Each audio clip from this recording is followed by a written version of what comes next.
तो हेलो दोस्तों, आप सभी का स्वागत है आपके अपने यूट्यूब चैनल व्यायाम क्लासेस में। और रोज़ की बात ही आज फिर से हम वही कक्षा 6 राजस्थान अध्ययन की किताब हमारा राजस्थान भाग 1 उसका जो अध्याय है 1, 2, 3 वो हमने बीते 3 दिनों में पढ़ लिया था और आज हम अध्याय 4 पढ़ेंगे। ठीक है ना।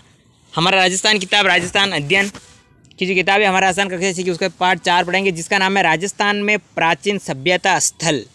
यानी जो राजस्थान में स्थल है प्राचीन सभ्यता के, ठीक है ना, जहाँ पर पुराने जो स्थल मिले हैं उनकी जानकारी इस अध्याय में हम देंगे। पहले से बताया most important for all competitive exam. तो बिना टाइप इसके पढ़ते हैं आज की इस वीडियो को।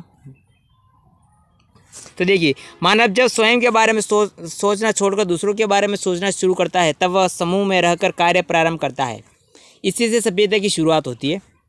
समय के साथ सभ्यताएं विकसित होती है। जो सभ्यता है वो किसके साथ विकसित होती है? वो समय के साथ विकसित होती है, किंतु समय परिवर्तन के साथ कुछ सभ्यताएं नष्ट भी हो जाती है, कुछ नया आकार बना लेती है। राजस्थान में ऐसी भी कई सभ्यता और संस्कृति के स्थल मरुस्थल और अलावली में नदियों के किनारे मिट्टी में दबे पड़े हैं। राजस्थान में मानव के प्रारंभिक क्रियाकलाप क्या थे, वे कब से प्रारंभ हुए, इसके लिखित साक्ष्य उपलब्ध नहीं है। यानी कि इसके जो लिखित अभी तक प्रमाण हैं, ठीक है ना, वो भी अभी तक मतलब कहीं पर भी नहीं है। तो ये कैसे पता चलता है कि कैसे क्या है, तो इसकी भी हम देखते हैं। जिस काल का लिखित इतिहास उपलब्ध नहीं होता है उसके बारे में उत्खनन से प्राप्त सामग्री के आधार पर ही जाना जा सकता है। ठीक है ना।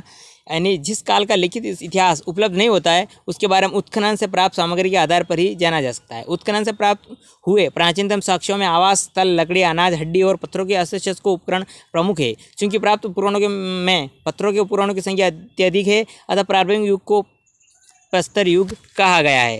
ठीक है ना। यानी प्राप्त उपकरणों में पत्थर के उपकरणों की संख्या अत्यधिक है, तो इस प्रारंभिक युग क्या कहा जाता है? तो प्रस्तर युग कहा जाता है। प्रस्तर युग में मानव अपनी आवश्यकता पूर्ति के लिए जानवरों का शिकार करता था, अतः जंगलों में कंदमूल एकत्रित कर अपना पेट भरता था, अतः उसमें कुल्हाड़ी, कुंसारा, छुरा जैसे उपलब्ध उपकरण बनाए। ठीक है ना। मानचित्र 4.1 जो है, ठीक है, कालीबंगा सभ्यता अवशेष को देखकर जाने के राजस्थान में प्राचीन युग के ये उपकरण मुख्यतः बनास, गंभीर, बेड़ज और चंबल नदियों की घाटियों को शिलास्त्रों में बहुआयात में मिले हैं। प्रस्तुत युग में बाद ताम्र, कांस्य काल तथा उसके पश्चात लोह युग के अवशेष प्राप्त होते हैं। हम पूर्व में पढ़ चुके हैं कि मानव शिकार से पशुपालन और कृषि कार्य की ओर अग्रसर हुआ। पत्थर के स्थान पर उसने धातु के उपकरण बनाने प्रारंभ किए। धातुओं में भी सर्वप्रथम तांबे का उपयोग प्रारंभ किया। राजस्थान में ताम्र सभ्यता के अवशेष कालीबंगा, गणेश्वर और आहड़ आदि क्षेत्रों से प्रारंभ हुए। यानी कालीबंगा और गणेश्वर और आहड़ ये तीनों क्षेत्र इससे प्राप्त हुए हैं। ये राजस्थान सभ्यता के प्राचीन केंद्र कहाँ कहाँ है? कालीबंगा हनुमानगढ़ में, पीलीबंगा जो है ये भी हनुमानगढ़ जिले में है, तथा रंगमहल ये भी हनुमान में है, बड़ा पोल हनुमानगढ़ में है। ठीक है ना। और सोती जो है बीकानेर में, सुनारी झुंझुनू में, गणेश्वर सिक्कर में है, बेराट ये भी सिक्कर में है, दर भरतपुर में है, रेड टोंक में है, नगर टोंक में है, नगरी चित्तौड़गढ़ को कहा जाता है, आहट, उदयपुर, गिलूंड, राजसमंद, बागोर, भीलवाड़ा और तिलवाड़ा बाड़मेर। ठीक है। राजस्थान में प्राचीन केंद्र। अब सबसे पहले कालीबंगा। राजस्थान में दृष्टद्वती और सरस्वती नदी की घाटी में पुरातत्व अमलानंद घोष ने करीब 2 दर्जन पुरातत्व की खोज की। इसमें हनुमानगढ़ जिले में घग्गर नदी के किनारे स्थित कालीबंगा प्रमुख है। बाद में डॉक्टर बीवी लाल और बिक्के थापर के निर्देशन में यहाँ खुदाई हुई। खुदाई में यहाँ सिंधु सभ्यता, सरस्वती सभ्यता काल का एक नगर मिला है, जिसके मकानों में ईंटों का प्रयोग किया गया था। मकानों में 4-4 बड़े तथा कुछ छोटे कमरे होते थे। बस्ती के गंदे पानी की निकास के लिए यहाँ लकड़ी व ईंटों की नालियाँ बनी हुई थी। यहाँ चबूतरे भी मिले जिन पर अग्निकुंड, वेदिकाएँ बने हुए हैं, सभ्यता व धार्मिक कार्यों हेतु प्रयुक्त होते थे। दूसरे टीले के उत्खनन में एक दुर्ग के अवशेष मिले हैं। कालीबंगा के नगर योजना सिंधु सरस्वती सभ्यता की नगर योजना के समरूप दिखाई देती है। इस नगर में नगर की प्राचीन के बाद ज्योति हुई कृषि भूमि के साक्ष्य भी मिले हैं। खुदाई में हमें गाय के मुख वाले प्याले, तांबे के बेल, कांसे के दर्पण, हाथी दांत का कंगा, मिट्टी के बर्तन, कांच की मणियाँ और खिलौने आदि प्राप्त हुए हैं। कालांतर में नदियों का पानी सूखने और मस्तूल को बनने से यह समृद्ध बस्ती उजड़ गई है। आगाटपुर या आहड़, उदयपुर के पूर्व में आहड़ है। ठीक है ना। बेड़ज नदी के किनारे 2 टिल्ले दिखाई देते हैं जिसको स्थलीय लोग धुलकोट कहते हैं।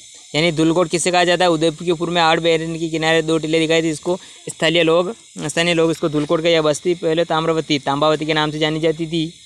ऐसा प्रतीत होता है कि तांबे और औजारों के निर्माण का केंद्र होने से यह नाम पड़ा। 10वीं या 11वीं शताब्दी में इसे आगाटपुर के नाम से जाना जाने लगा। यहाँ से प्राप्त मकानों की दीवारें पत्थरों एवं मिट्टी से बनी हुई है, जिसके साथ बांस और केलों से बनी हुई हैं। बड़े मकानों के बीच में बांस की पर्दे पर मिट्टी चढ़ाकर उसे छोटे छोटे कमरों ओवरों में विभाजित किया जाता है। मकानों में 4 से 6 चूल्हे जो होते हैं मिले हैं, जो संयुक्त परिवार या सामूहिक भोजन विधि साक्षी हैं। यहाँ उच्च कोटि के चावल उत्पादित होते थे। आहड़ में भट्टी नुमा चूल्हा मिला है।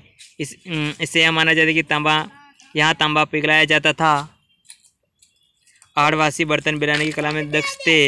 यहाँ मिले लाल भूरे मृद बांट हाथी की नई अलंकृत देश उत्कर्ष धुलकोट के सन 1951 से 1992 ईस्वी में हुए उत्कर्ष से तस्तरियाँ, दीपक, धूपदानियाँ, कटोरियाँ, मटके, कलश, चूड़ियाँ, खिलौने, 26 किस्में मणि है, 6 तांबे की मुद्राएं और 3 मुहरे प्राप्त हुए हैं। ऐसा प्रतीत होता है कि प्राकृतिक प्रकोप का विनाश हुई सभ्यता के लोग पूर्व, पश्चिम और दक्षिण की ओर बढ़े हुए हैं तथा गिलुंड व भगवानपुरा जैसे स्थान बसाएं।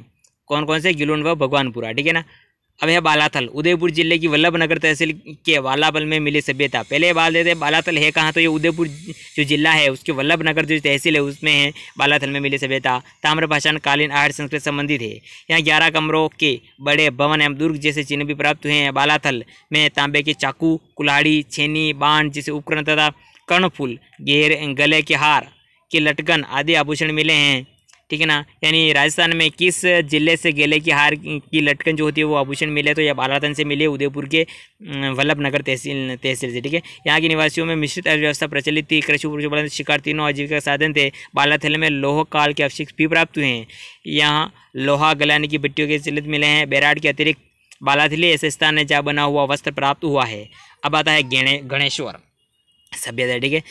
गणेश्वर सभ्यता जो है सीकर जिले के नीम का थाना तहसील में गणेश्वर से एक विशिष्ट संस्कृति के अवशेष मिले हैं। सबसे पहले गणेश्वर तो ये है जो है सीकर जिले में है और नीम का थाना जो तहसील है उसमें है, ठीक है। विशिष्ट संस्कृति के अवशेष मिले हैं। इसे ताम्र संचित संस्कृति कहा जाता है। यह संस्कृति पूर्व राजस्थान एवं गंगा घाटी के क्षेत्र में प्रवलित हुई। गंगा में ताम्र उपकरण बहुयात में मिले। इसका कारण खेतड़ी ताम्र भगवान की भंडार की निष्ठा रही होगी। ताम्र उपकरणों में बाण, छेनियाँ, मछली पकड़ने के कांटे, उस्ते के पलगु आदि प्रमुख है। ऐसा प्रतीत होता है कि यहाँ से दोहरी पेचीदार शिरा वाली ताम्र पिनों को पश्चिम तथा मध्य एशिया में निर्यात किया जाता है। गणेश्वर में मिट्टी के 2 प्रकार के बर्तन मिले हैं। कौन कौन से? हड़प्पा पूर्व संस्कृत के हल्के लाल रंग के बर्तन, पतले बर्तन तथा लाल चिकनी मिट्टी विशिष्ट चित्रकारी वाले मजबूत बर्तन। इन बर्तनों में मर्त, बाण, कलश, प्याले, तसले, ढक्कन, हांडी प्रमुख है। आर्य एवं गणेश्वर सभ्यता ताम्र पाषाण की थी, काल की ही थी, परंतु इसके ऊपरी स्तर पर लोह युग के अवशेष भी प्राप्त हुए। लोहकालीन इतिहास को जानने के लिए बैराट, सांबर, बाडोर, रेड आदि सभ्यता स्थलों के विवरण उल्लेखनीय हैं। सबसे पहले बैराट, जयपुर जिले में स्थित बैराट कहाँ है, तो ये जयपुर जिले में कस्बा हर युग में सभ्यता संस्कृति का प्रमुख केंद्र रहा है।